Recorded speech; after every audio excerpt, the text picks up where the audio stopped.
Welcome to students, faculty, staff, members of the board of the Canada-India Centre, and a special welcome to Minister Kenney. Thank you for making time in an extremely busy day to be with us to celebrate the great successes of the Centre over the last 2 years. Mr. Honda, a member of the board of the Centre, is going to introduce the Minister. Honorable Minister Jason Kenney, on behalf of the Board of Canada-India Centre for Excellence at Carleton University, please accept my deep appreciation for your participation at today's presentation. The Government of Canada and India have a strong history of collaboration. We appreciate the free trade agreement on both sides and the work being done, and are very proud that our Prime Minister recently visited India. As Minister of Citizenship, Immigration and Multiculturalism, you, Minister Kenney, have repeatedly and steadfastly demonstrated your commitment to building a strong and diverse Canada, recognizing that Canada and India together share a long tradition of integrating ethnic, linguistic, and cultural diversity. You always encourage participation and partnership, and your presence today is but one more example of your outreach to the Indo-Canadian community. I have attended many functions with you, Minister Kenney, where you have shown exemplary leadership. Your presence today is a further acknowledgement of how much we all value excellent communications and community outreach, as exemplified by India Abroad, represented so well by my friend and esteemed colleague Ajit Jain, Managing Editor of India Abroad. The Canada-India Centre for Excellence began some 4 years ago at Carleton. This is the first Canada-India Centre in the country, although subsequently some other institutions have followed the leadership of Roseanne Rante and tried to develop Canada-India centers. Like I believe following her leadership or following her example, right now there are 3 other universities who set up this year Canada-India Centre for Excellence. At this center, we have cultivated a community of researchers, scholars, students, donors, and stakeholders who together shape a deep and rich tapestry of cultural sharing and understanding between Canada and India. I might just ad-lib, I think this is the only center which has its board component from Montreal to Vancouver. The only center, even although there are 3 other centers right now, but this is the only one which represents right from Montreal to Vancouver. And the only center which is doing on its own without any government assistance, etc. Through India Abroad and through support of your ministry, Minister, the diaspora, and those with an interest in India-Canada relations, we are very confident of continued success of worthwhile initiatives such as Carleton's Canada-India Centre. And as a board member, I can assure you and promise you that you will be very proud of this center in years to come.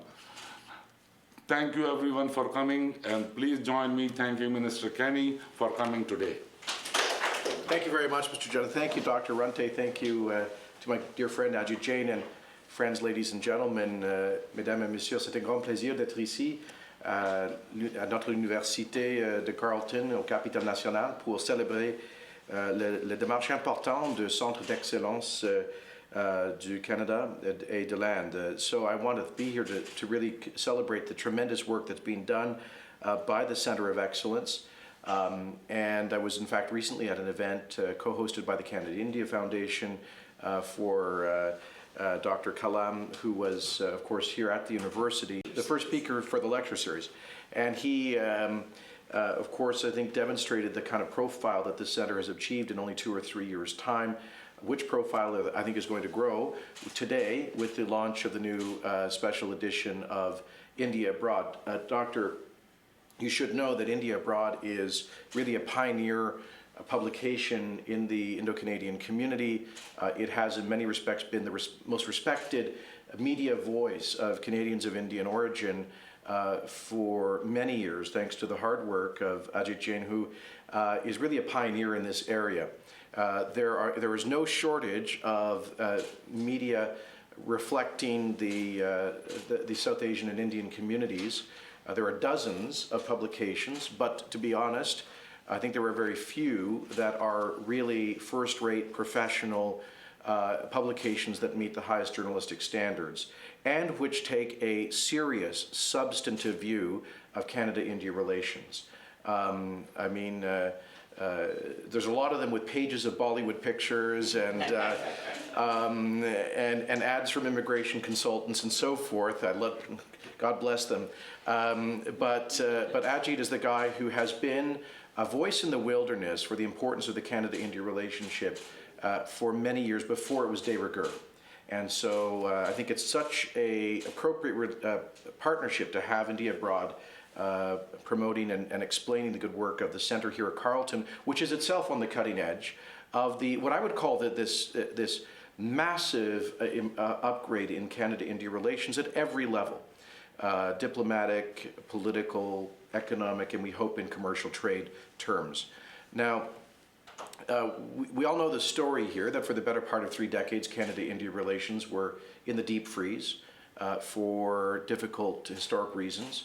But it took real leadership to get beyond that. And we've now seen that leadership being exhibited by Prime Minister Harper and Dr. Singh's governments with the finalization of the Canada-India Nuclear Cooperation Agreement and its administrative, the final details being finalized in Delhi last month.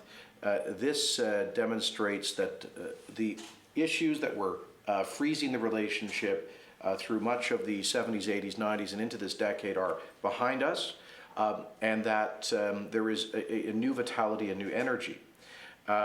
This was exemplified, of course, by Prime Minister Harper's 6-day visit to India. I think that may be, so we've got some academics here who could probably correct me, but I think that may be the longest visit, a bilateral visit that a Canadian Prime Minister has ever spent to a particular country. Certainly it was to India, but I can't recall a Prime Ministerial visit to another country taking 5 or 6 days. And that in itself is a reflection of what we think is the depth and the complexity of this relationship. You know, to be perfectly honest, in the past, to the extent that Canada focused on India, it tended to be focused in large measure on one region of India, northern India, which is important.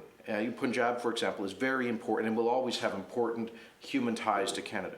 But there is a magnificent, huge, diverse democracy of over 1 billion people, all parts of which, all regions of which, all of it in all of its diversity, have relevance and pose relevance and opportunity to Canada. And so we are trying to articulate a whole of India strategy. And I think that's the kind of vision that Ajit has always reflected in India Abroad, and I know that's the vision of the Center for Excellence here at Carleton. Another important dimension here is that what Dr. Runte has built through her vision with this center is a place of academic excellence and scholarship, but one that connects itself to the greatest resource we have in the Canada-India relationship, and that's the Indian community. That's that human bridge. And this is what I find both a great opportunity, but also to some extent the frustration. We have this tremendous, successful, diverse, vital Indian community, over 1 million people strong, and yet we have a ridiculously small commercial trading relationship with India of only $5 billion, which has not been keeping pace with the rate of growth in the Indian economy by any measure.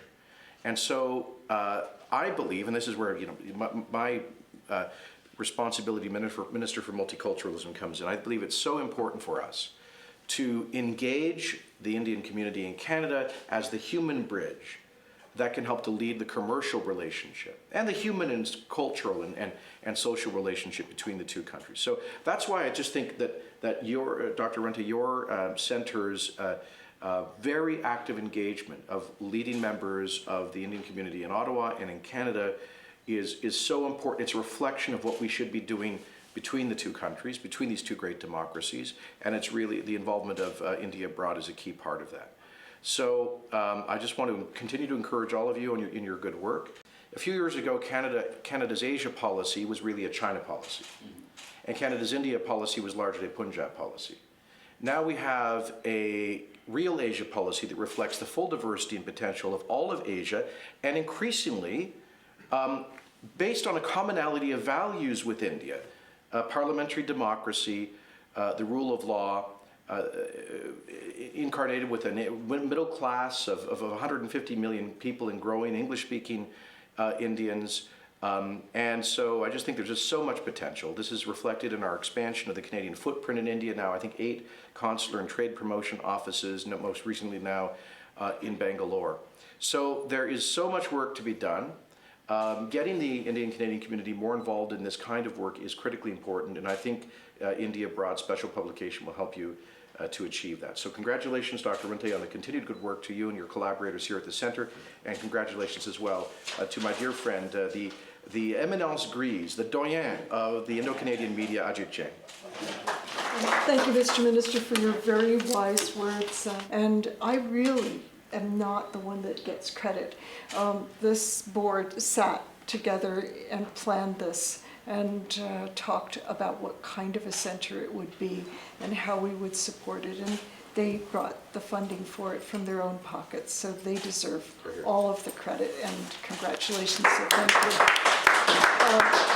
Now, in the university, we try and change things around, and this building is a particularly wonderful example of it. In the lobby, we have a tree. It was the tree from Old Ottawa South that had to be cut down, and a local sculptor turned it into a beautiful sculpture, and it's called Sailing Through Time. And the sculpture stands on the branches of the tree. And I always say that that's exactly what happens when we're at the university. Things get turned upside down and we see the world from a different way. And today I'm making Mr. Jain see the world from a different way because I was supposed to introduce him first. But I'm now going to introduce him at this point and say that India Abroad would not exist without his fine work. The Toronto office is really quite often a one-man show. That the news that gets broadcast and put together every week is your effort and your brainchild. Now, Mr. Jain is a very, very modest person, and when you look him up on the internet, it's very hard to find anything that he says about himself. He writes about everybody else and all the great things that they do.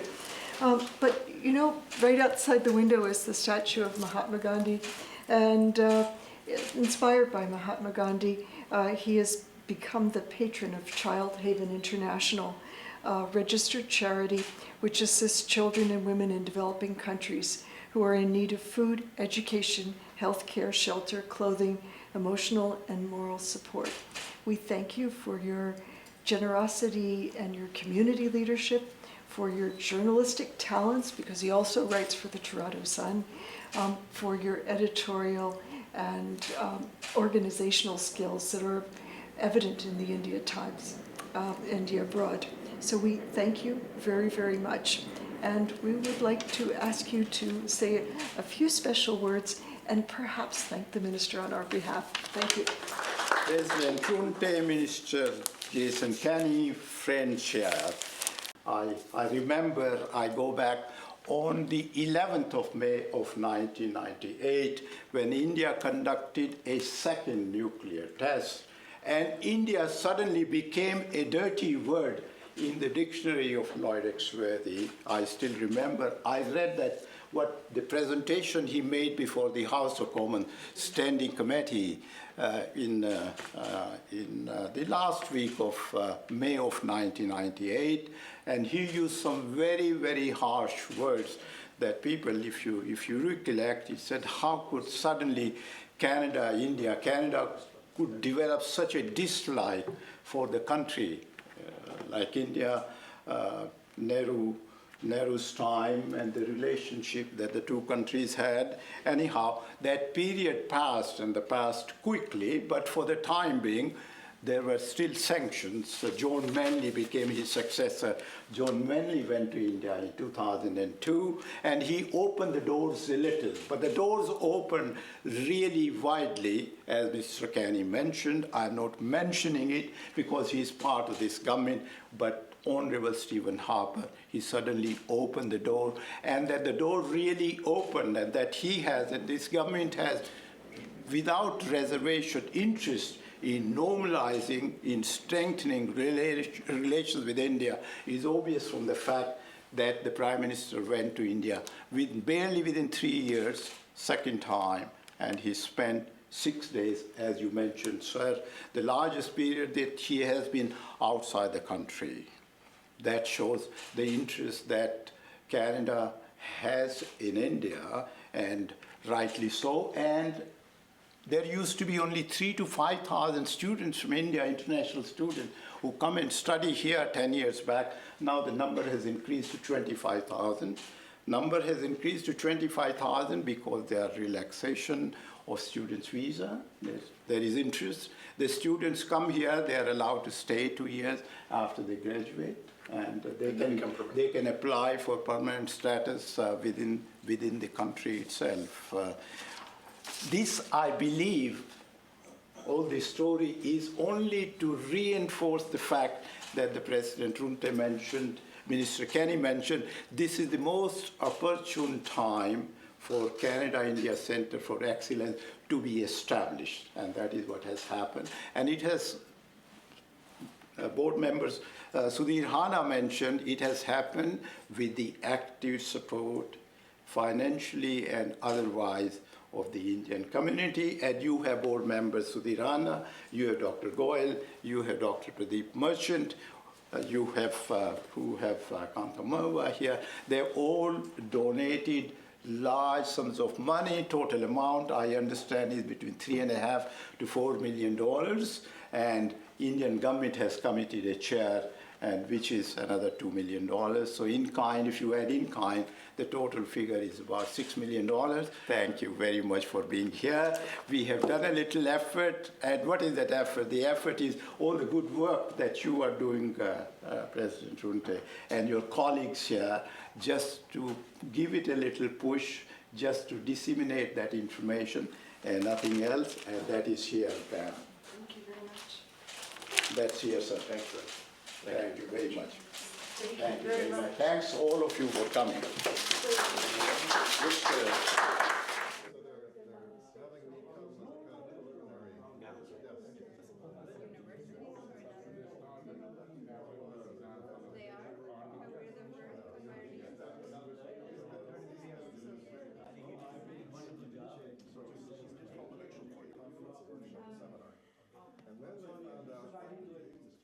And hospital run as well, and I can see which you